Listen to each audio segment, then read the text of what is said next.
assim mesmo. É 20 anos parado, né? Então tá na hora de começar a brigar por algum direito. Né? Porque direito tem, mas poucos conhecem. Né? Acho que é certo, né, mano? Acho que é certo porque a passagem está muito cara, tem que abaixar mesmo. O aumento em si, ele é só um sintoma, né? A doença mesmo é o problema da infraestrutura do Brasil. Que torna muito caro as coisas para você fazer as coisas, para você construir, para você transportar qualquer coisa de qualquer lugar, né? E aí o resultado acaba vindo no nosso bolso, no bolso do pobre. Eu vim porque eu acredito que a mudança só ocorre quando o povo vai à rua.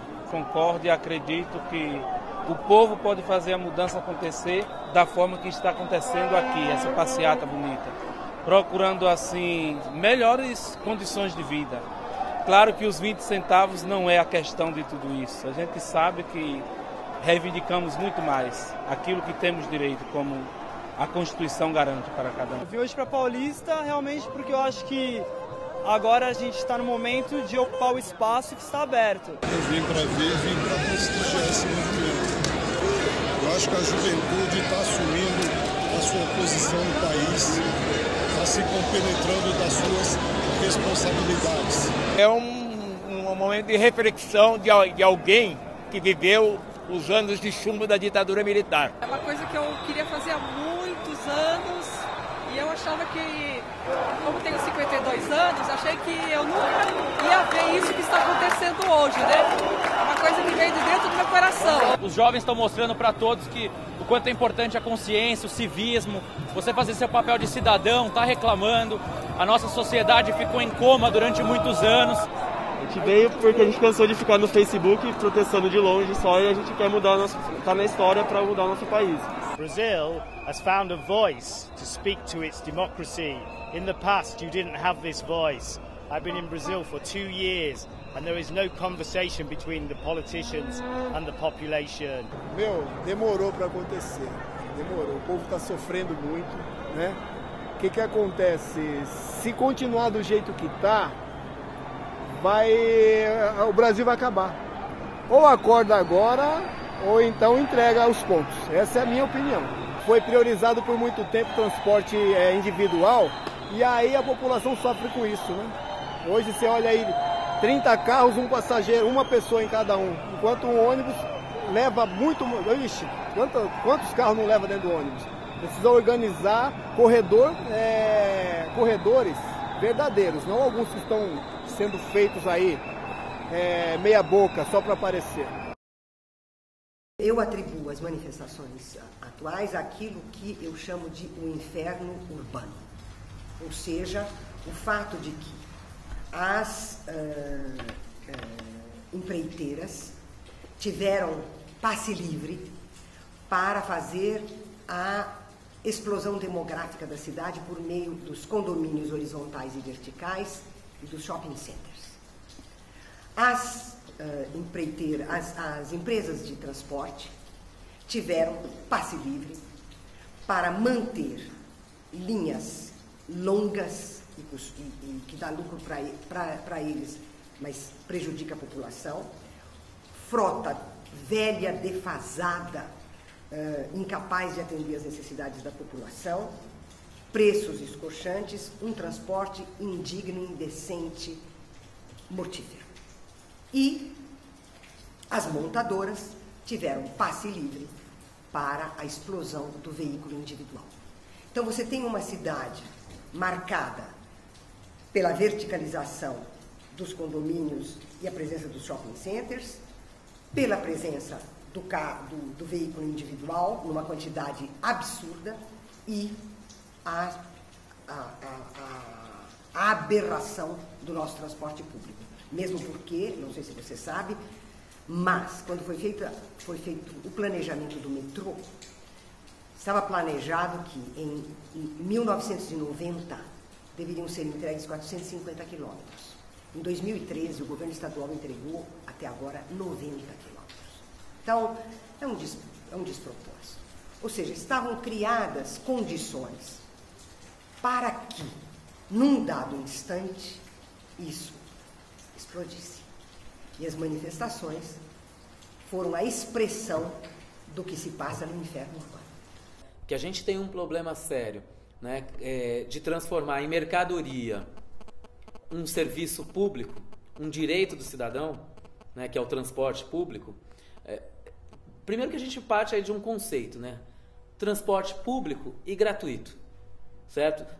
O que é a escola pública? É a escola que você vai, entra na escola, você tem acesso e você não paga por essa escola, certo? O transporte é público? Não, você paga por isso, ok? Então, quer dizer, se a gente chama o transporte público com este nome na cidade de São Paulo como público, significa que a gente está aceitando que esses serviços públicos podem ser pagos. Então, todo mundo que vai para uma escola pública pode ter uma taxa. Todo mundo que vai num hospital pode pagar uma taxa. Quando se propõe a gratuidade dos serviços de transportes coletivos urbanos, gratuidade entendida como paga pelo conjunto dos impostos da sociedade, é o mesmo que se faz com a saúde pública, SUS. É o mesmo que se faz com a coleta de lixo. A ninguém passa pela cabeça a campainha tocar de manhã cedo e nós pesarmos o saco de lixo com o lixeiro e perguntar se temos troco, se pagamos com cartão, com bilhete único, bilhete duplo, ou o que seja. Insano, não é? A iluminação pública nem se diga. Se ela tivesse de ser tarifada a disputar a espaço iluminado, quem pagou, quem não pagou, se eu paguei, você não pode entrar na luz que eu liguei agora, e assim por diante. Insano, não é? Mas é assim. A iluminação pública é tarifa zero. A segurança pública, por Deus, não sei se segurança do jeito que a gente é tratado, é também tarifa zero. Imagine que o sistema de transporte é um monte de ônibus andando todo dia, o dia todo por aí. Façam disso uma figura de uma roda gigante. Girando. É um montão de ônibus que estão andando por aí. É a roda gigante. Quanto custou essa roda gigante? Quanto custa fazer essa roda gigante girar? Custa a eletricidade que a faz, a manutenção, as peças necessárias para a reposição, os funcionários que ligam e desligam, etc. E tal. Né? Como no sistema de transportes. Os motoristas, os cobradores, o combustível, etc. Esta roda gigante está rodando. Eu pergunto aos senhores, quanto custa a mais nesse sistema, nessa roda gigante, que já está paga, quando eu pago o setor empresarial por isso, quanto custa um passageiro a mais no ônibus? Chamado tradicionalmente de custo marginal. Nada. Nada. Zero. Até porque no custo de operação, né, do custo operacional, foi calculado o número de passageiros que seriam transportados, etc. E tal.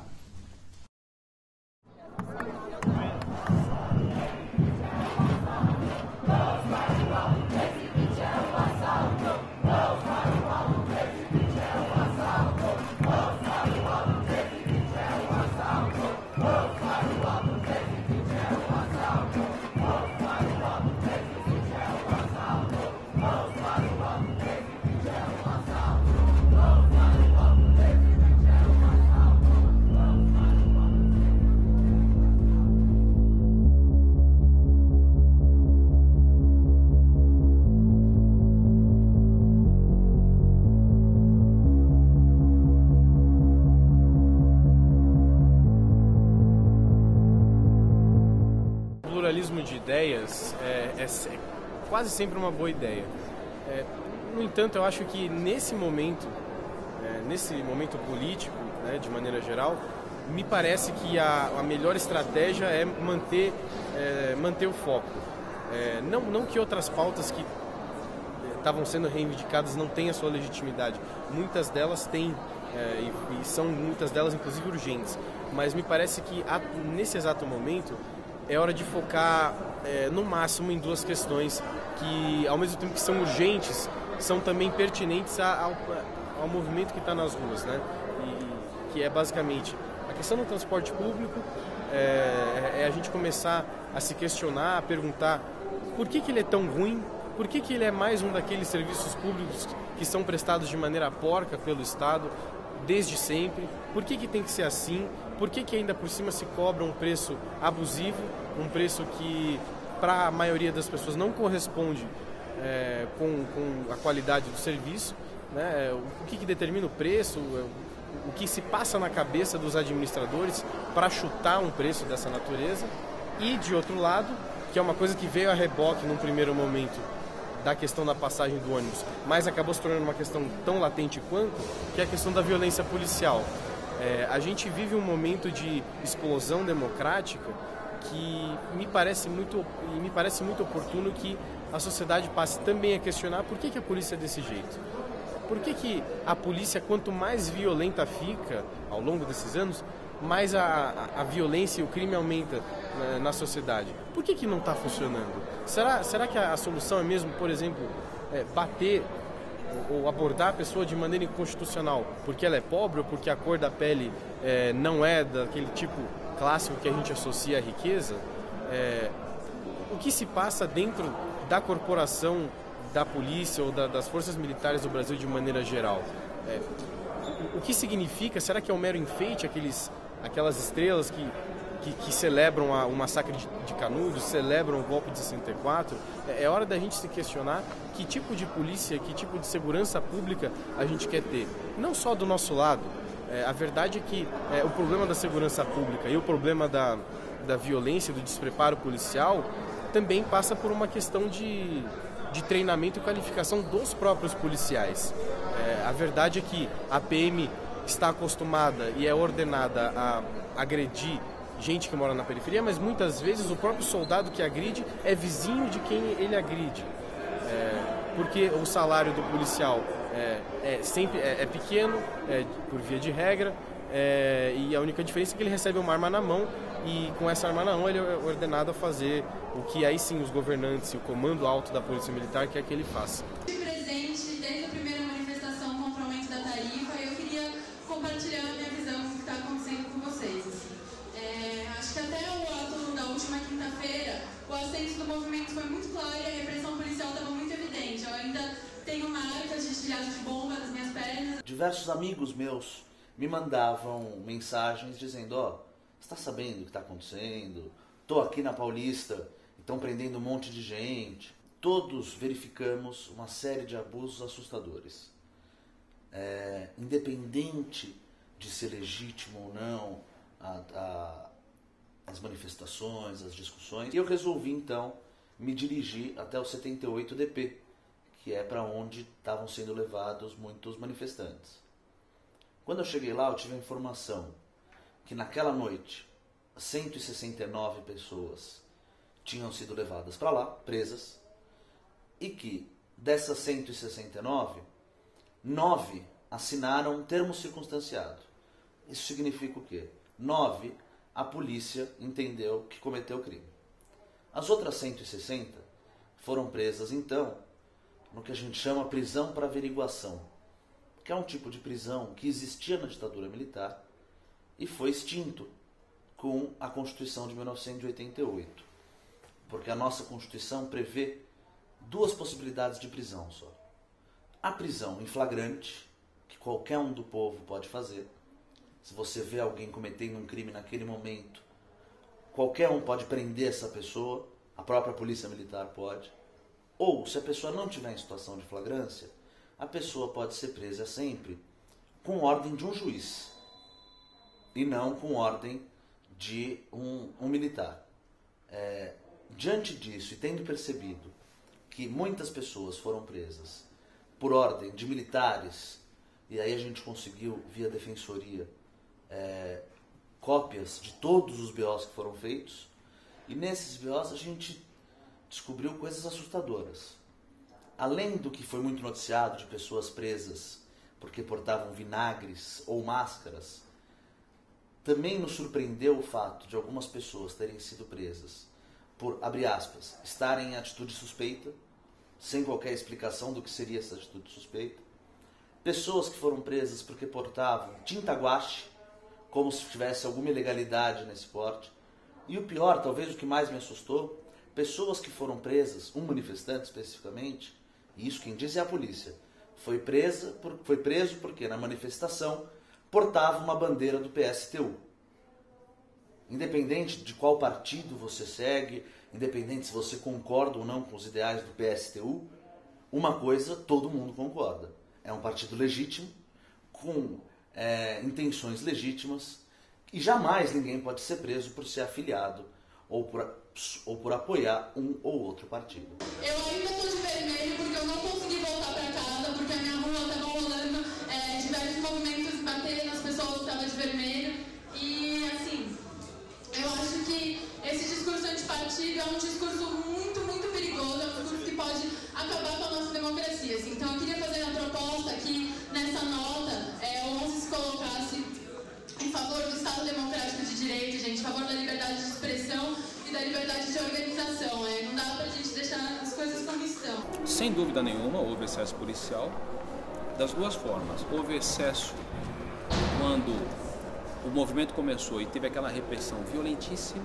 Houve excesso quando a polícia recuou absurdamente e deixou a bandidagem que existe. Existe o crime, existe o ladrão, existe, não dá para ser ingênuo, né? E aí depois também houve um excesso quando ela deixou que as forças fascistas, né, que têm os seus rótulos, também agissem batendo nos manifestantes, nos movimentos sociais. Uma hora eles vêm, eles dão porrada demais, arrebentam uma jornalista com um tiro de bala de borracha no olho dela, aí depois eles tiram a mão porque não sabem como agir, aí os bandidos vêm, arrebentam com as lojas, roubam. Então, essa polícia tem que se reinventar na sua forma de atuar. Morrer, tomar tiro esses velhos, caralho, os atrasalados, só leva a gente que dorme na rua, eles querem bater em nós aí, ó. Nós não faz nada, em vez de eles estar lá prendendo bandido, eles vêm pra cá zoar nós aqui. Deitar do caminhão, a esposa lá, eles passam e dá choque em nós pra nós levantar de lá. Nós estamos participando de todos os fatos, nós entendemos que o Brasil é uma fase bonita. Infelizmente, várias pessoas com outro propósito têm ocupado o espaço. O descontrole chegou a um nível grande, mas ao mesmo tempo entendemos que esse grupo mais extremista quer jogar para fora uma dor que perpassa o coração de todos os brasileiros em níveis diferentes. Está potencializando neles uma dor dos brasileiros como um todo.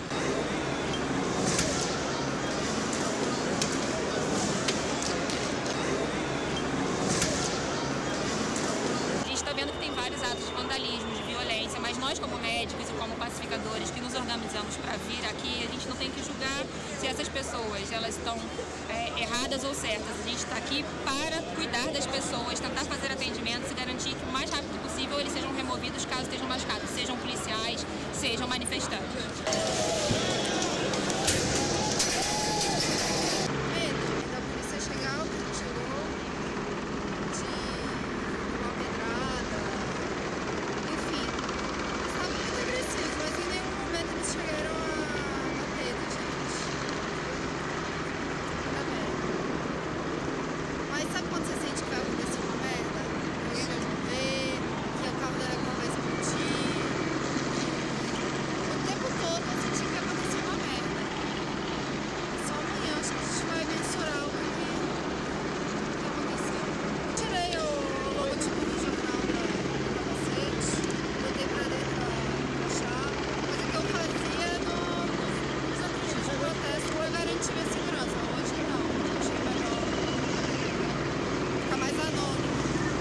Por qual razão um policial militar ou os militares é que fazem a nossa segurança? Alguém formado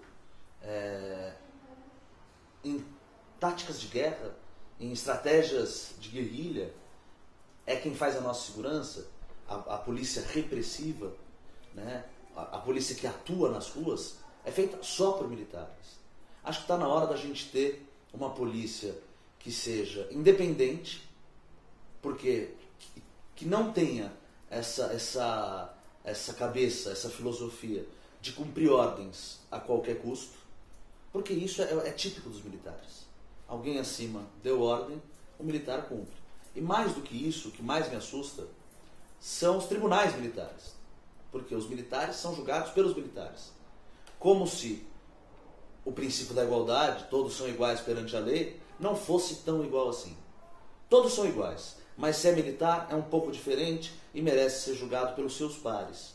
Os tribunais militares, como a gente bem sabe, são tribunais obscuros, que muitas vezes militares sem qualquer conhecimento técnico sobre direito, sobre legislação, estão lá julgando, simplesmente porque tem uma alta patente e porque por alguma razão política foram designados para estarem ali. Muitos desses policiais talvez tenham seus 30 e poucos anos, né? E a verdade é que nós temos uma democracia plena há 25 anos. Então, essa instituição é velha e é nova, olhando por esse prisma. A militarização da polícia foi obra da ditadura. Né?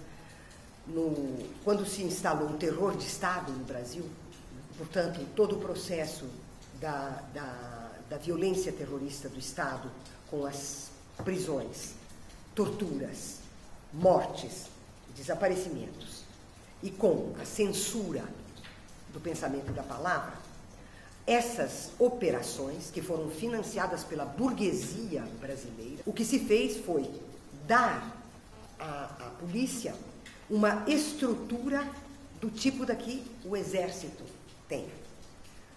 Ora, o Exército está encarregado daquilo que se convencionou chamar na época do inimigo externo. Então, organizou-se a polícia como um exército para o que eles chamavam, a partir do Departamento de Estado norte-americano, de o inimigo interno. E o inimigo interno era a esquerda. Essa estrutura militarizada e a estrutura do sistema político partidário, que formaram aquilo que durante anos a gente chamou de o entulho autoritário, elas tinham que ter sido desfeitas para que você efetivamente pudesse democratizar o Brasil. Então, do mesmo modo que é urgente a reforma política que desmonta a estrutura que a ditadura propôs para o sistema político brasileiro, é preciso destruir a organização militarizada da polícia. Na nossa história recente, a gente não teve uma polícia que não fosse militar, né? Eu estou desacostumado, não sei o que é isso, você não sabe, ninguém de nós aqui sabe o que é viver com uma polícia que não seja militar. Essa polícia militar, ela é fruto de uma sociedade desigual. Enquanto a gente tiver esse contrato social desigual exercido na nossa sociedade, a gente vai ter essa polícia militar, infelizmente. Quando de repente começa a tomar vulto o movimento e começa a ficar maior e começa a cair até por uma agressão, né? Assim, uma coisa que me impressionou muito. Eu nunca tinha visto a Rede Globo entrando ao vivo de vários lugares do país sem a identificação que era Rede Globo. O microfone não tinha canopla com Rede Globo, né? Então isso é uma coisa que provavelmente a gente nunca tinha visto e provavelmente não vê mais, porque a Rede Globo catalisou um dos atos, aquele que saiu do Largo da Batata, tinha como a maior parte das pessoas caminhando para a Rede Globo, né? Não era nem para nenhum poder público, era para o quarto poder, né? Então eles foram até a Rede Globo e a Rede Globo começou a perceber o que estava acontecendo e mudou completamente a sua atuação. Colocou âncora, colocou apresentador de programa para começar a falar e incentivar, inclusive. O que me leva a ficar preocupado, né? Porque a hora que a gente começa a ter a participação mais efetiva da mídia, algum interesse há de ter por trás. Me parece que a mídia, como sempre, tenta seguir o que a população quer. Então a gente teve um episódio interessantíssimo no programa do Datena, que de tão conservador que é seu programa, a gente até criou uma expressão na informalidade dos tribunais, que é o datenismo, quando alguém usa um argumento que não tem nada de técnico, não tem nada de jurídico, mas apela para a população, apela para o sentimento. E o Datena publicou uma pesquisa. Primeiro dizia, a primeira pesquisa era se o povo era a favor desse tipo de manifestação. E a manifestação correndo na tela. E o sim começou a ganhar, o povo era a favor. E aí o Datena, então, mudou a pergunta. Disse, olha, acho que o povo não entendeu o que eu quis dizer. Coloca aí no link. Eu quero saber se o povo é a favor de manifestação com baderna. E o sim ganhou de novo. E aí foi muito interessante ver o Datena. O Datena, na verdade, é quem ficou mais explícito, porque ele estava ao vivo. Mas todos os meios de comunicação tiveram a mesma sequência. Mas o Datena, ao vivo, vendo que o Sim ganhava, olhou para o seu público e falou: olha, a voz do povo é a voz de Deus. E eu sempre digo, entre bandido e polícia, eu fico com a polícia. Mas entre a polícia e o povo, eu fico com o povo. É um discurso demagógico, datenista, mas mais do que isso, não é o Datena. O Datena estava ao vivo, a gente pôde ver. Ele ficou nu perante o povo. Mas isso aconteceu com todas as emissoras, que no início chamavam de vândalos, de baderneiros os manifestantes, e hoje estão amplamente apoiando, porque cada um que não apoia recebe uma enxurrada de críticas. Quando o ato é pacífico, a imprensa dá pouco espaço. Quando o ato tem violência, a imprensa dá muito espaço. Então, a imprensa fazer o que ela quer, ela é a maior incitadora da violência. Então nós somos a favor da regulamentação do uso da imprensa. A imprensa deve estar na mão do povo também. E a TV Globo, TV Record, qualquer televisão tem que ter, por exemplo, obrigatoriamente dar espaço para todas as angústias populares organizadas. Obrigatoriamente dar espaço para todas as angústias sociais organizadas. Esse movimento ainda é um fenômeno a ser analisado. Você tem, durante muito tempo, a direita saiu da rua, a classe média não foi para a rua. E a partir de segunda-feira, o ato deu uma guinada que a classe média foi para as ruas. Isso é um fenômeno a ser analisado. A esquerda tradicional, os movimentos políticos têm que pensar o que está acontecendo, o que fez esse pessoal ir para a rua. Tem o fator da grande mídia, mas tem outros fatores. Tem umas respostas que talvez a gente tenha que dar para essas pessoas da classe média. A massa brasileira é profundamente alienada, no sentido pleno da palavra. Não porque ela seja em si, mas porque a fazem assim. E é fundamental que ela prossiga assim para que o grande círculo, que é o jogo do poder, prossiga mantendo-a nessa condição. E isso passa por informação concreta, real, efetiva, consistente, exatamente na contramão do que a mídia tenta fazer.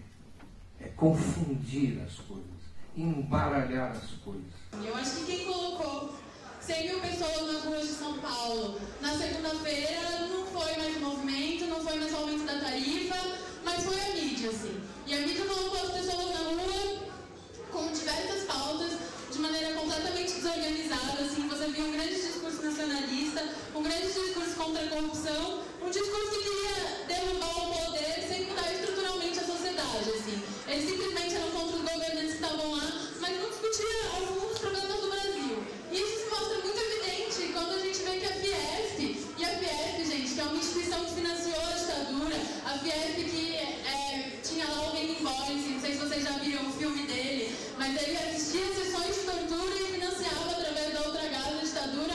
Essa mesma Fiesp estava lá na Paulista com a bandeira do Brasil, incentivando as pessoas. A despolitização é o principal ponto que a gente enfrenta hoje em dia. Porque no momento, a partir do momento que você está na Paulista e você está num ato teoricamente político e você vê a Fiesp, que é teoricamente um sindicato dos empresários que apoiou o governo militar, estender a bandeira do Brasil e as pessoas cantarem o hino e vibrarem por isso, isso gera uma situação de desconforto. Isso remonta a uma época muito negra da nossa história. Eu vim mais para ver a galera que está lutando por minha causa. Eu acho que ainda falta causa para a manifestação. Gostaria que o movimento atingisse um diálogo com os cabeças, com os caras que estão lá por causa da gente. Não digo por causa de mim, porque eu não voto. Há muitos anos que a gente, você também, você, nenhum de nós tem muita opção para votar. Eu vim aqui para botar a cara na rua e mostrar os meus direitos, né? Eu quero ser ouvida e acho que é assim, é o único jeito que o governo vai perceber a gente. Vim com mais muita gente, porque está todo mundo procurando uma solução. E 140 mil pessoas estão em volta de uma possível solução para mudar a nossa relação com os políticos. I don't know what will come out of it. I have a feeling that there will be young people who will go to politics, maybe a new political party, but definitely you have shaken your political system. politicians have no idea in Brazil how to deal with this kind of protest.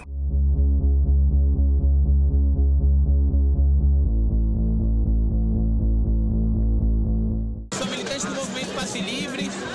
Eu acho que hoje é um dia muito importante, que hoje marca uma vitória da população de São Paulo. A população de São Paulo se mobilizou e conseguiu revogar o aumento e conseguiu pautar no Brasil toda a política de transporte, toda a política tarifária, trazendo a política de transporte para onde ela precisa estar, que é o campo da esfera da política. 20 centavos já foram ganhos, mas é nadinha perto do que se quer discutir. Até porque aqui, o sistema de transporte coletivo por ônibus, em particular no Brasil, é um dos maiores business do Brasil. 4 ou 5 empresários dominam esse mercado cartelizado, possuindo a propriedade de 4, 3, 4, 5 mil ônibus cada um. Em Manaus, uma empresa, em Porto Alegre, outra empresa, mas, no fundo, o mesmo grupo empresarial. Cabe a nós, enquanto sociedade civil, pressionar o poder público para abrir cada vez mais essa discussão para a sociedade, para que a gente possa participar dela e que a gente possa, sim, rever e pensar junto o que a gente quer para a política de transporte da nossa cidade e todo o resto, e que com certeza não inclui os cartéis do transporte que existem hoje. Estar em diálogo com a prefeitura acho que é essencial para que a gente consiga repensar de fato a nossa política de transporte e ver se a gente quer manter esse lucro, e porque acho que o prefeito também não consegue fazer sozinho essa redução, e aí por isso a importância do nosso movimento e dessa vitória. Mas a gente tem que saber que sempre quando o movimento LGBT foi pra rua, quando o movimento feminista foi pra rua, quando o movimento negro foi pra rua, quando o movimento da população de rua foi pra rua, a mídia sempre esteve contra e ela vai continuar contra, porque não existe isso de neutralidade, a mídia tem lado e no nosso país ela é de direita. O problema que está acontecendo, tem muita gente lá embaixo que não é só manifestante. É o pessoal que está depredando as lojas, estão entrando para poder assaltar. E isso acaba queimando a gente que quer reivindicar nossos direitos. Como que a sociedade vai levar a sério o pessoal que está roubando? O pessoal que, ao invés de vir reivindicar, vem para roubar, para tirar proveito da situação. Com isso, a polícia, o choque é obrigada a entrar em ação e sai machucando quem está aqui realmente procurando a mudança. Eu acho que o manifesto até que é uma causa justa, uma causa nobre, mas só que tem meia dúzia de pessoas que aproveita do momento para agir de vandalismo. Então, a gente estava trabalhando, a moça já passou no meio do tumulto e falou: abaixa as portas que a gente já vai começar a agir. Já abaixa as portas, sendo que outro pessoal já tinha falado: não, a gente é pacífico, a gente só está protestando por causa que a gente cansou, o povo acordou de verdade. Quando dizem o Brasil acordou, não, alguns brasileiros acordaram. Talvez a maior parte, mas um dia a gente chega lá. Então não vamos parar, continuem lutando, porque se hoje a gente acordou uma boa parcela dos brasileiros, talvez amanhã a gente consiga o que a gente briga. Como sou trabalhador, estou cansado todo dia de pegar a condição lotada, falta de respeito. Não tem lugar, a gente vai amontoado, vai lotado até o teto no metrô, no ônibus lá do meu bairro, na Zona Sul, todo dia aumentando a passagem. A gente está cansado, esse governo corrupto, esse prefeito aí que nem se importa com a saúde, educação, segurança, não tem nenhuma qualidade aqui nessa cidade. E o povo cansou, foi para as ruas, São Paulo parou. Nós saímos do individual e fomos para o coletivo. Isso é mais que importante nos dias de hoje. Eu não quero mais ver Cracolândia, eu não quero mais ver pessoas da escadaria da Sé e com um bispo todo poderoso, todo cravejado de diamantes lá no púlpito e vários cristãos deitados nessa escadaria. Eu não quero ver as minhas amigas travestis sendo mortas nas esquinas. Que acabasse com a corrupção, que a impunidade acabasse, que mudasse o Código Penal brasileiro. Todos se respeitassem mais. Que se peça uma reforma política no Brasil.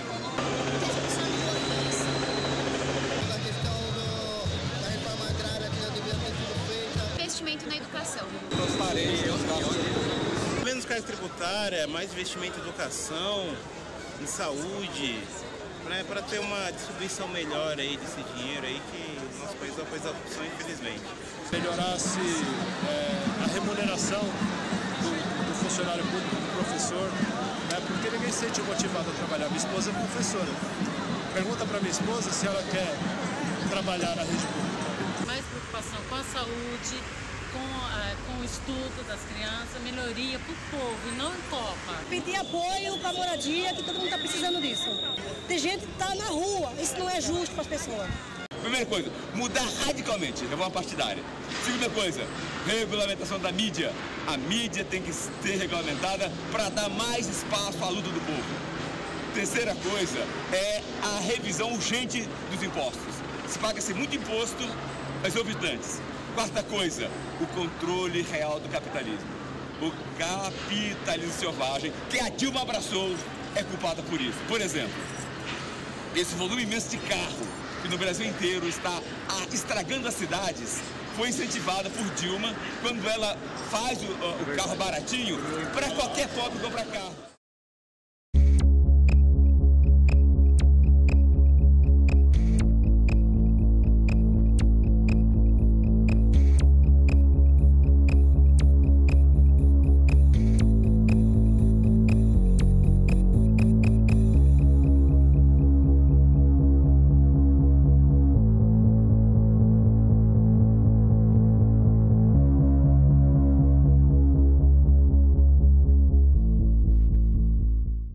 Projeto que estabelecia o pagamento do sistema de transporte coletivo municipal indiretamente, não no ato da sua utilização.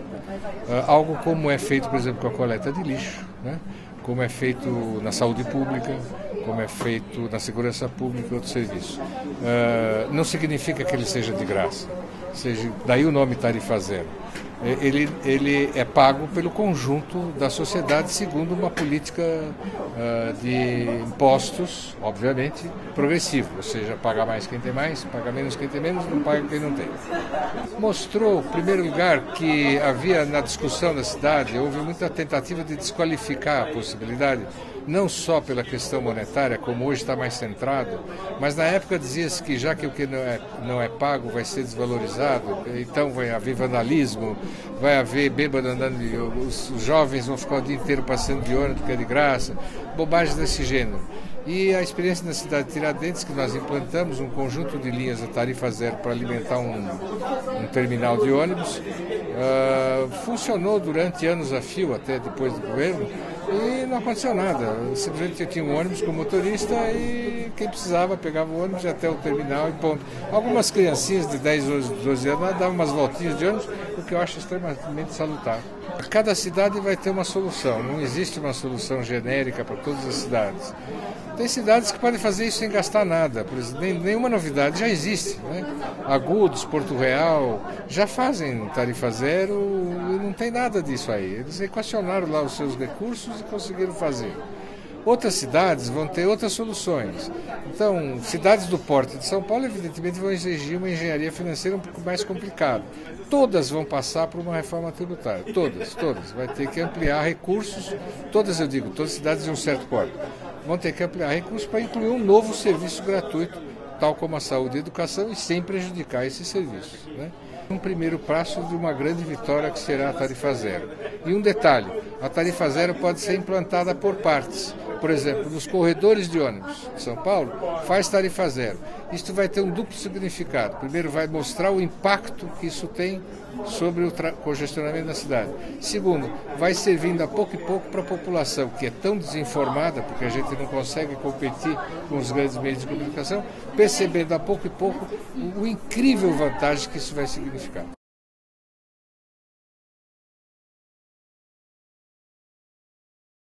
Eu espero que alguma coisa tenha avançado nesse terreno, ou então vou ficar muito triste. Espero que não tenha sido em vão. Valeu a pena lutar. Não vire o vilão. Você devia ter feito mais. Não desista da política.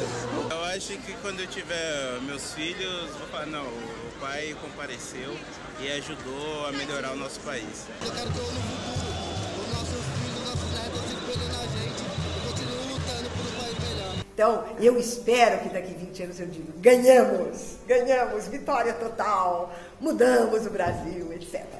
Eu quero que os ideais prevaleçam, que eu hoje, estudando, vou ser um professor amanhã que vai educar e transformar os meninos de hoje em revolucionários amanhã.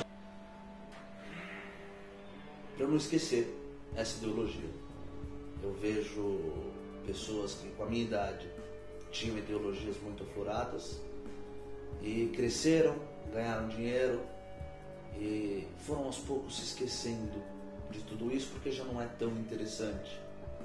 Então a mensagem que eu me mando daqui a 20 anos é não esqueça disso. Olhando para trás e vendo, puxa, meu país mudou muito nesses últimos 20 anos. Eu devo muito isso, não só a minha participação, é evidente, mas essa moçada que saiu das redes sociais e foi para a rua.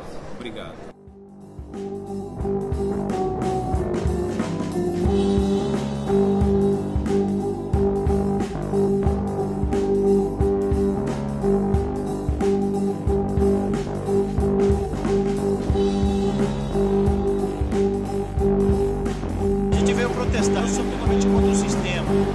Quebra e começa já e vamos até o Congresso, vamos invadir aquela merda, meu irmão, e enforcar aqueles filha da puta. Não vai parar aqui, e que não pare aqui, meu irmão, que não pare essa porra aqui. Chega de deputado, meu irmão, quem manda é o povo. Qualquer coisa que tem que ser feita é o povo que tem que votar e não filha da puta no Congresso.